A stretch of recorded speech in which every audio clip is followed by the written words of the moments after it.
जद्दोजहद के बाद आखिरकार हमास और इजराइल के बीच जो सीज फायर हुआ था वो फिर से शुरू हुआ और फिर से जो कैदियों की अदला बदली है वो शुरू हुई।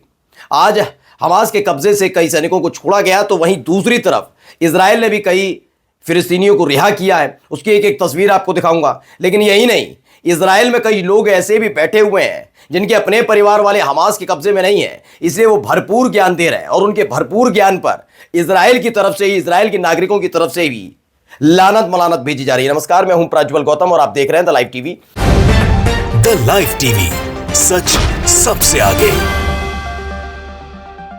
पहले कुछ तस्वीरें ये देखिए। अब हमास की तरफ से 3 लोगों को और छोड़ा गया है। आप हमास के लड़ाकों को स्टेज पर देख सकते हैं खड़ा हुआ।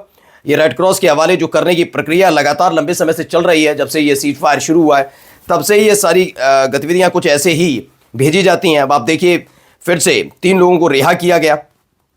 ये तस्वीरें निकल कर सामने आई हैं। इन तस्वीरों के साथ कई वीडियोस भी निकल कर सामने आए। ये देखिए वीडियो ये निकल कर आया सामने जब रिहाई का काम चल रहा था। बताया कि एक याहिर और सागी को हमास ने अपने गाड़ी से उतारा और उसके बाद स्टेज पर ले गए। इस दौरान कुछ इंजर्ड नज़र आई, ऐसा दावा किया जा रहा है कि बहुत ज़्यादा इंजर्ड हैं। तमाम चीज़ें ये बहुत सारी, क्योंकि रेड क्रॉस के हवाले पहले किया जाता है, स्टेज पर लाकर उन्हें दिखाया जाता है। ये देखिए रेड क्रॉस की गाड़ी, जिस रेड क्रॉस की गाड़ी में उन्हें भेजा गया, ये पहले हमास उनको अपने कब्जे से, जहां उनको कैद करके रखा था, वहां से लेकर यहां पर पहुंचता और उसके फौरन बाद रेड क्रॉस के हवाले किया जाता है, जहां से रेड क्रॉस इन सैनिकों को इजराइल के हवाले करता है। फिर इजराइल की तरफ से जो फिलिस्तीनी इस समय उनके कब्जे में, उनको दिया जाता है और उसके बाद ये पूरी प्रक्रिया संपन्न होनी है। तो देखिए बहुत सारे लोग भी वहां पर खड़े हैं। ये केवल हमास के लड़ाके नहीं बल्कि फिलिस्तीन के लोग भी हैं जो इस पूरी अदला बदली के गवाह बने कि किस तरीके से हमास के कब्जे में जो इजराइल के सैनिक थे उन्हें छोड़ा जा रहा है। देखिए रेड क्रॉस की गाड़ी वहां पर खड़ी हुई है, इस गाड़ी में सवार होकर इन लोगों को जाना है। तो ये वहां पर पहुंचे, ये अलग अलग तस्वीरें निकल कर आई। देखिए कितनी बेतहाशा भीड़, हंड्रेड्स ऑफ अल कसम ब्रिगेड मेंबर्स हैं, यानी कि 100 से ज़्यादा हमास के लड़ाके वहाँ पर मौजूद थे जब ये दोनों ही जगह से लोगों को छोड़ा जाना था। यानी हमास के कब्जे में जो इजरायली थे उनको छोड़ा जाना था। ये जो इलाका है, पहले मैं इसे बता देता हूँ, ये याहिया सिनवार का है, ये खान यूनुस में।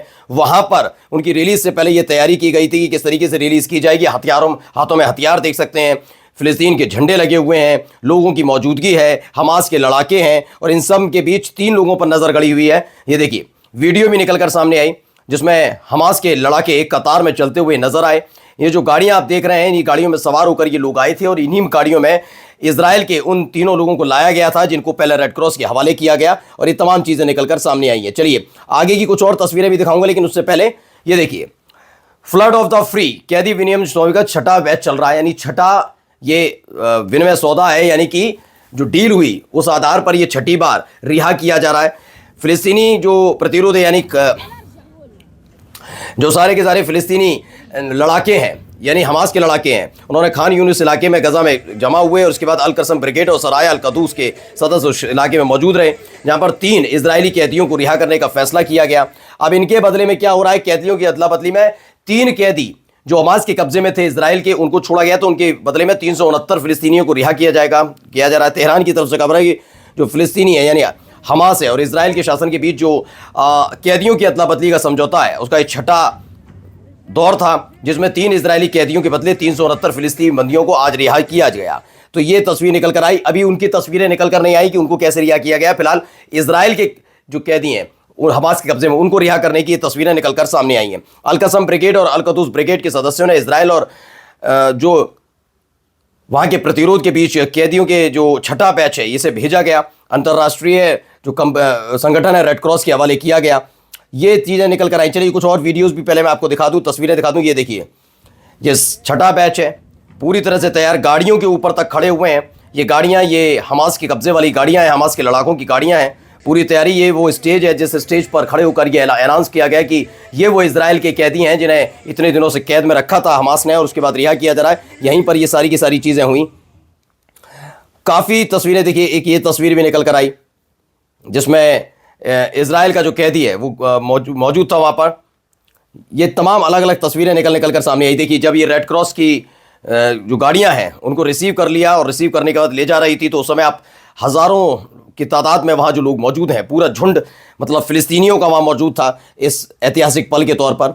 ये देखिए यहाँ पर भी इजराइल का राइफल लिए खड़े हुए हैं। इजराइल तफोर rifles in hands of the Qassam fighters जो हैं during the release of the 3 Israeli prisoners in the 6th batch of the resistance deal. यानी इस पूरी डील के बीच जो है ये हाथों में हथियार लेकर, देखिए अलग अलग तस्वीरें, अलग अलग वीडियोस हमास के लड़ाकों की निकलकर सामने आई हैं, जहां पर वो कैदियों को रिहा करने के लिए तैयार खड़े थे। अलग अलग तस्वीरें, खुशी का भी तस्वीरें हैं इसमें कि किस तरीके से उन्होंने इजराइल को घुटने के बल ला दिया, क्योंकि हाल ही में आपको याद होगा कि हमास ने कहा कि वो अब इस एक्सचेंज डील को अभी आगे नहीं रखेगा, इसे रिज्यूम करेगा, यानी कि पॉज करके रखेगा, अभी इसे आगे नहीं बढ़ाएगा। वजह पूछी गई तो उनको कहा कि सीज फायर का जो पूरा डील थी उसका उल्लंघन बार बार इजराइल की तरफ से किया जा रहा है। वो बात अलग है कि मिस्र और जॉर्डन आए, उन्होंने फिर आगे बात बढ़ाई और इजराइल को थोड़ा हल्के में मतलब साफ साफ कह दिया कि थोड़ा तरीके से रहिए, ये सब नहीं चलेगा। तो ये कैदियों को ले जाते हुए ये तमाम अलग अलग तस्वीरें सामने आई हैं। चलिए अब आपको जरा हरकतें दिखाता हूं कि हरकतें वहां पर चल क्या क्या रही हैं। आमिर सराफाती की ये वीडियो इन्होंने कहा और क्या लिखा, यायर हॉर्न हैं जिनको यायर हॉर्न जो है वो इजरायली हैं जो हमास के कब्जे में थे, उनको लेकर उनकी वीडियो को लेकर जाहिर किया गया कि उनके हाथ में जो ये आर ग्लास पकड़ाया गया है जिसमें रेत होती है और रेत धीरे धीरे गिरती है 1 घंटे के हिसाब से, वो हाथ में थमाई गई और दिया गया है एक वो उपहार के तौर पर, तोहफे के तौर पर दिया गया ये, और इसे उन्होंने क्रूर उपहार तोहफा बताया है। उन्होंने बताया समय समाप्त हो रहा है, टाइम इज रनिंग आउट के तौर पर। ये पता नहीं इतनी नफरत भरी पड़ी है इनमें। वहीं फिलिस्तीनियों को अन्य देशों में खदेड़ने के बाद, गजा पट्टी में कब्जे करने के बाद ट्रंप की टिप्पणी के जवाब में अल कसम ब्रिगेड ने आज खान यूनिस में इजरायली बंदियों को सौंपने के लिए मंच पर एक बैनर लगाया जिसमें लिखा है यरूशलेम को छोड़कर कोई प्रवास नहीं, कहीं से कहीं कुछ नहीं हो रहा, ये साफ साफ कह दिया गया है। यानी कुल मिलाकर आप समझिए कि वहाँ अलग अलग तरीके से जो खेल चल रहा है उसका जिक्र इस तस्वीरों के जरिए किया गया है। ये देखिए इसी का मैं जिक्र कर रहा था, इसमें आप देख सकते हैं बैनर वहां पर लगा हुआ है और इसको लेकर जिक्र है। अब आप इस पूरे घटनाक्रम को जरा तफसील से समझिए कि जो मैंने तस्वीरें, जो वीडियोस अभी आपको दिखाई भी और इनके साथ साथ जो हुआ ये इजराइल के लिए कैसे झटका है। पहले तो मैं आपको बता दूं कि इजराइल के लिए इसलिए भी झटका है क्योंकि गजा में तो उतना नहीं, लेकिन फिलिस्तीन का एक जो वेस्ट बैंक वाला इलाका है वहां ये लगातार हमले कर रहे थे फिलिस्तीनियों पर। दूसरा क्या था कि गजा के लिए जो सुविधाएं, चाहे वो यूएन वाले या फिर तुर्की भेज रहा था, तो वहां पर इन्हें बैरिकेटिंग लगा दी थी और अंदर जाने नहीं दे रहे थे, जिसके बाद हमास भड़क गया था। हमास ने साफ साफ लफ्जों में कह दिया कि आगे तब तक ही बढ़ेगी जब तक इन जो तमाम चीजें ये चल रही हैं, जो हमारा सीज फायर जिस आधार पर हुआ है उस आधार को पूरे जमीन पर नहीं उतारा जाएगा तो छठी प्रक्रिया जो एक्सचेंज डील की होने वाली है वो होने नहीं जा रही है। चाहे आप अमेरिका को बुला लीजिए, पश्चिमी देशों को बुला लीजिए, साफ साफ थोड़े दिन बीते उसके बाद हमास पर आरोप लगाने लगा इजराइल की इन्होंने अवरोध पैदा किया, रोड़ा डाला है, जबकि इजराइल के लोग समझ गए ये हरकतें तो तुम कर रहे हो।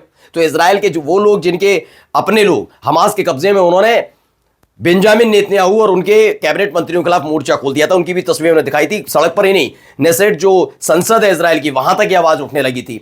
आखिरकार थक हार कर इनको क्या करना पड़ा, दोबारा से वही सारी चीजें करनी। पहले यूएन का और तुर्की की तरफ से जो सामान भेजा जा रहा था उसके लिए बैरिकेटिंग खोलनी पड़ी और अंदर जाने दिया गया।